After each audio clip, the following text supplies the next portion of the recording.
I agree. And it's unfortunate, right? It really is, but I agree. So, we'll just let it be told when the story gets told. Yeah, I'm only going to stick to the truth and keep it pushing, right? that's it. That's all it is. She sounds so normal and professional. That was Tammy Cowins on the phone with 50 Cent. He leaked the call. So you heard what she said. Just going to tell the truth and let it all come out. Now, I've said in my other videos that you read the paperwork, Meech, Tammy, Cuffy, and Fidel Suarez were conspiring to do a drug deal. The agent overheard on Tammy's phone because she's laid up with him. She was working a million different angles, trying to sell the BMF story. She was getting paid by the DEA to get money seized in multiple states. That's how she was making her living. Big Meech just was just one of the dope men that she was visiting in prison. And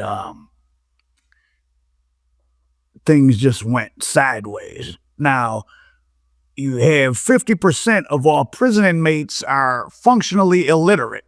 So I don't know why the prison rules of what that paperwork says are supposed to apply out here. You guys are becoming crazy with this internet stuff of letting people that can't keep themselves out of prison tell you what you're supposed to think about someone else's criminal paperwork, and that, you shouldn't like them, or so. It's kind of weird. And you worship Big Meech just so you can hate him. That's the celebrity culture of today. That's the sickness and moral decay. The kind of celebrities people like are people that on the one hand get all this adoration and attention, but it's like everyone's waiting. You don't love them like you love a family member or something. It's like how a gang member loves another gang member, where they proclaim their allegiance to you, but they're watching you to see, are you going to mess up so they can assault you or bring you down or kick you out? It's like being on one of those Survivor series or something. That's what the whole celebrity culture, and Big Meech is part of the celebrity culture now, is. We're going to give you all the attention and adoration and want to be like you, but we're watching closely. And you make one slip up, you're off the island, and that provides another, right? So when you first come on the scene, you're exciting, and you got to keep doing stuff. So Meech, I'm sure, like Rick Ross, because in the nadir, that means the low point of public identity of BMF, when they're in the middle of their sentence, they had been locked up for a while, but they weren't close to getting out. I feel like Big Meech, Larry Hoover, they kept the name alive. And of course, Rick Ross, all these things are intertwined. This is so interesting. The streets and the rappers. And the rappers are the ones who benefit. Though in the case of Richard Ross, or Robert Ross, whatever his name is, for those that don't know, and I did a story on it. So Big Meech, I'm sure, loved Rick Ross mentioned his name. Various GD leaders, part of the Hate Committee, which was a group of enforcers from different states in the South, approached Rick Ross at the Lowe's Hotel in Miami Beach, told him he owed $6 million. Now, probably the shooting up of his limousine was related to that. And according to the one GDA committee who flipped and testified in their RICO trial, Rick Ross did pony up $3 million. And if you remember, his national tour at that time was canceled. And that may have not been his call. That was probably the call of the states. Probably if he was going on tour then, he wasn't doing stadiums. He was probably doing second-tier stadiums like, a college auditorium, hockey rink downtown of mid-sized cities. And they didn't want the hassle. And if you notice, Rick Ross doesn't really tour anymore ever again. He's got his chicken empire with his white business partners and his liquor empire, and I guess he has cows in Atlanta at his big house. So he's certainly benefited from mining the drug dealer culture, and 50 Cent has too. But you know what? That's okay, because drug dealers, the Supreme Team, BMF, YBI, whoever, the ones on your street, they don't ask the community's permission to roll or trap next door to you or stand on the corner in front of your house. They do what they want to do and make their money. So certainly 50 Cent and Rick Ross, I mean, you might find it lame that he stole Freeway Rick's name, and it is if he's, I don't know, portraying himself some type of way, but those guys didn't ask permission to do what they did. So people are going to use their names and stories to make money for themselves. That's the natural order of things. Now, a new wrinkle is that, well, it's not really a wrinkle. It's kind of a sad detail. Little Meech shouldn't have said anything. I guess there's no one with any ability to see what's going on advising him. The show was coming to an end. This is a way, listen, 50 Cent is just like, well, I was going to say he's just like Donald Trump, but in fact, Donald Trump, I'm sure, has learned from, none does it better than 50 Cent and others in the rap world. I'm sure in 2016, he looked at their expert manner of keeping themselves. Well, Trump was already doing it in the 80s. Maybe Trump's a master as well. Of keeping yourself in the news cycle. That's all that matters. It really does not matter if it's negative or positive. I know you guys love the laws of 48 powers, or the first 48 powers, whatever it's called. Oh, that would be good. The first 48 powers. Oh my God. Somebody's going to make a rap song out of that. I'm going to sue you. What is it? You put your name next to the king's name or something. So when Trump wanted to run for president, what did he do? He said Obama wasn't a citizen, which was absurd, but it got Trump's name in the same sentence with Obama over and over. That alone made him a viable presidential candidate. So all 50 Cent wants to do is every day that he can go viral over and over and over and over. People searching 50 Cent, they're reminded, oh yeah, he made this show Power. I want to watch that. Oh, let me go check out one of his old albums. Oh, does he have any new music? Oh, this. Oh, he's going to be in concert. I want to go to that. He's a money-making machine. He's doing the comedy shows. All you got to do is keep your name out there, and he's not losing. It doesn't matter. He knew the Tammy Cowins situation all along. They came out in 2015. These are no secrets. He held this as a quiver, as an arrow in his quiver all along, that when the hype died down, he could pull this out. And might as well do a docuseries of Tammy Cowins. Tammy Cowins could probably have a whole show done about her that frankly would be more interesting than BMF, because it's something you haven't seen before. It would be from the informant's perspective. Now, she was an attractive woman. Light-skinned is a big plus on television for marketing purposes. A lot of people highly value that. So you could get you a nice, you could get a foreign actress to play the light-skinned black female informant with the long good hair, and she could go around bringing down evil black drug dealers. Oh, that would be crossover. Then the white audience would watch it, because you could have black male villains with a non-white female hero, but still in a crime setting. If anyone wants to develop that story with me, see me. I just gave you the formula. Now that might sound kind of inappropriate, kind of sick, but television and social media and movies are inappropriate and sick for the most part. They're not art.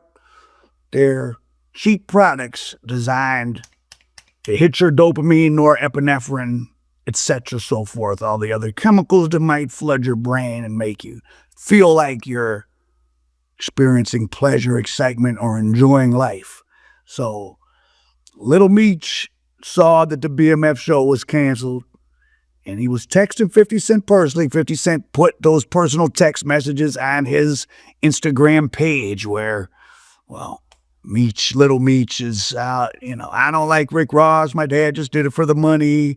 I'd give you the shirt off my back. Well, 50 Cent definitely would not need the shirt off of your back. And did you think, did you not observe 50 Cent's behavior with his own son?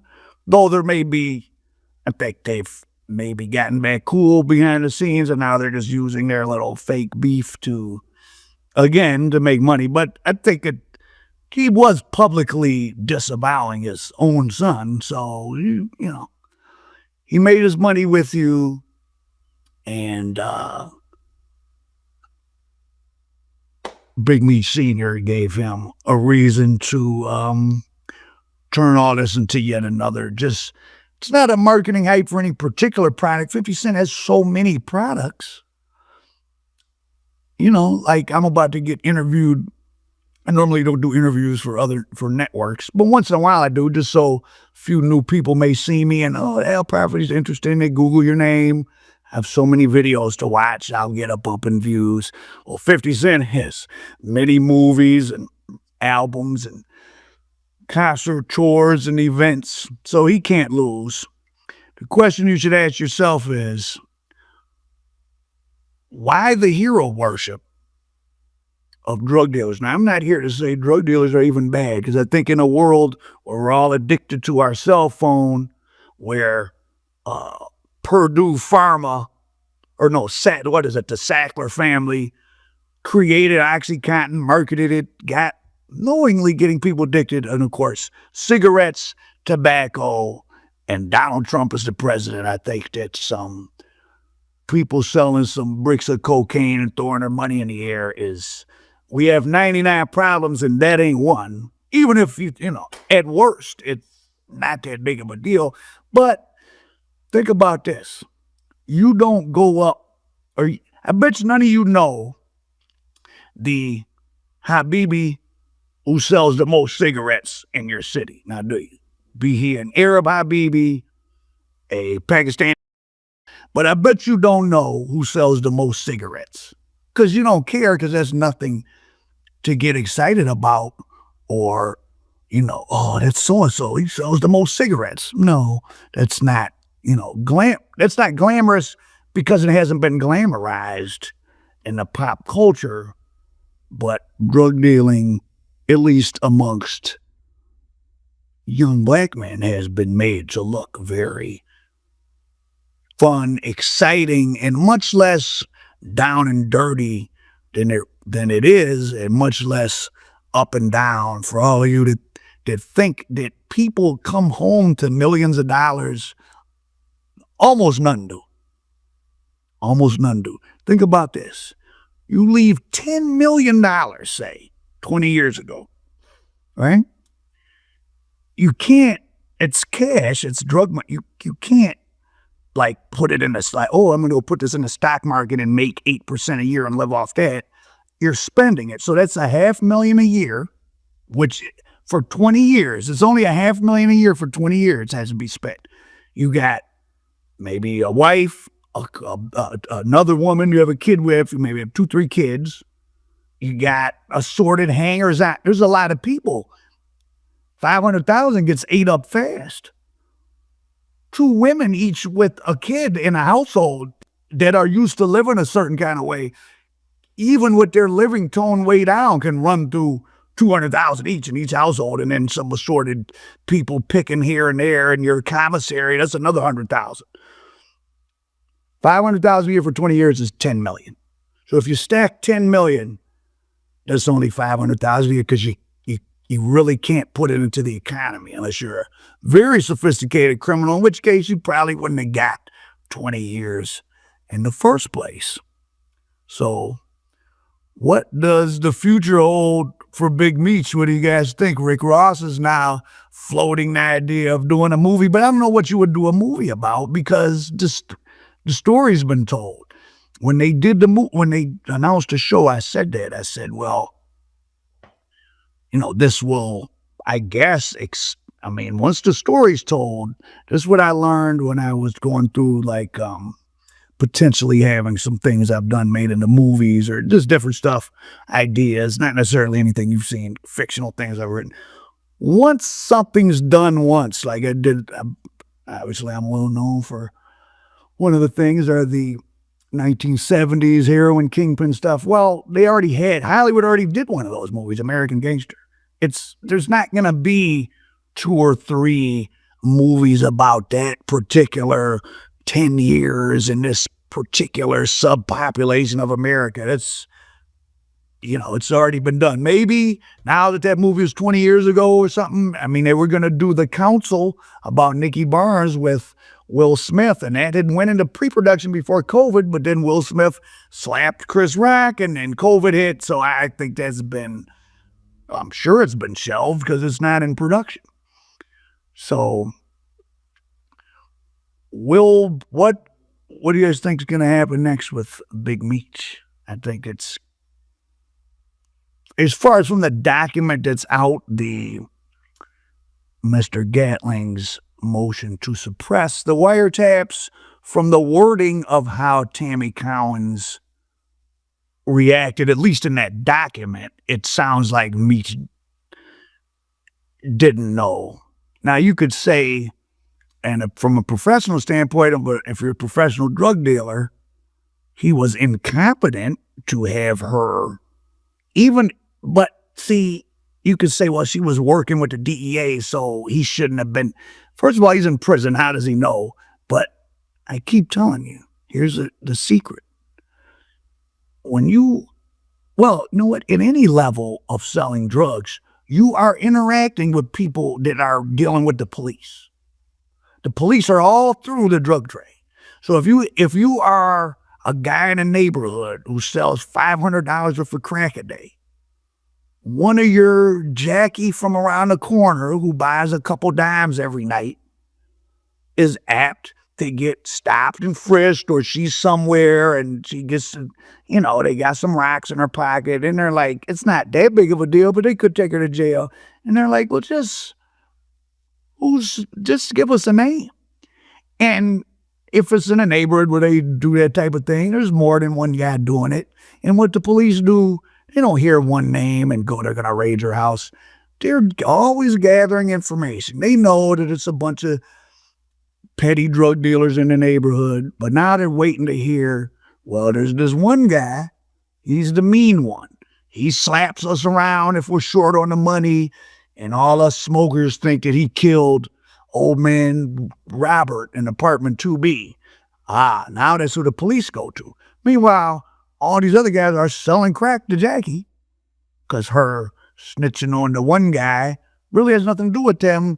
And if you don't sell your rocks to people, to low-level drug addicts who sometimes interact with the police, you ain't going to have nobody to sell your rocks to. And as you move up the food chain, there's only so many people that can run through large amounts of dope of any kind. And those people, they get indicted. They go to prison. I mean, in fact, a guy that could do 20, but he gives some info and gets 7. And while he's doing his 7, he meets other drug dealers. Really, maybe you can't say this, but you won him. Good, he snitched. Now he's back out, and he got more customers, and I can feed him, and he can make more sales. I just have to observe him and make sure he's not working with the people. But better yet, I know that he also messes with this other guy who kills people, and I don't kill people. So when he does have to tell again, he's going to tell on him, not me. That's why BMF was able to stay out so long. People liked them. So I'm sure there were, over the 15-year run or whatever they had, there were times people could have put them in a case. The Flannery brothers, other people, and chose not to. Probably told on somebody else. Nah, not Meech. Not Terry, because they're our friend. That's part of that movable circus he had of fun. Now when you're down in the detective's room thinking, do I want to tell on? you have good memories of them. They're like your friend. All you have is fun memories with BMF, making money. Whereas a lot of the, guys or some guys in that world, maybe they hit you over the head with a champagne bottle in the strip club for no good reason. They effed your girl. You were slow paid them once and someone came and roughed you up and put a gun in your eye in front of your child, or all sorts of things. And you kind of want to tell on them because you're kind of scared of them. So that's the world that those guys live in. 50 Cent and Rick Ross have monetized it for themselves, and the tables have turned. We all have seen the old videos from 1985, for example, at the Supreme Teams, or it may be some fat cat's birthday or something, where it's the drug dealers on stage and the rappers are trying to get some crumbs from them. But oh, how the tides have turned. Now former kingpins are trying to get whatever money they can get from the tables of the big entertainers who have taken stories of the underworld, brought them to the mainstream, out-profit American dope. I agree. That's unfortunate, right? It really is, but I agree. So, we'll just let it be told when the story gets told. Yeah, I'm only going to stick to the truth and keep it pushing, right? that's it. That's all it is.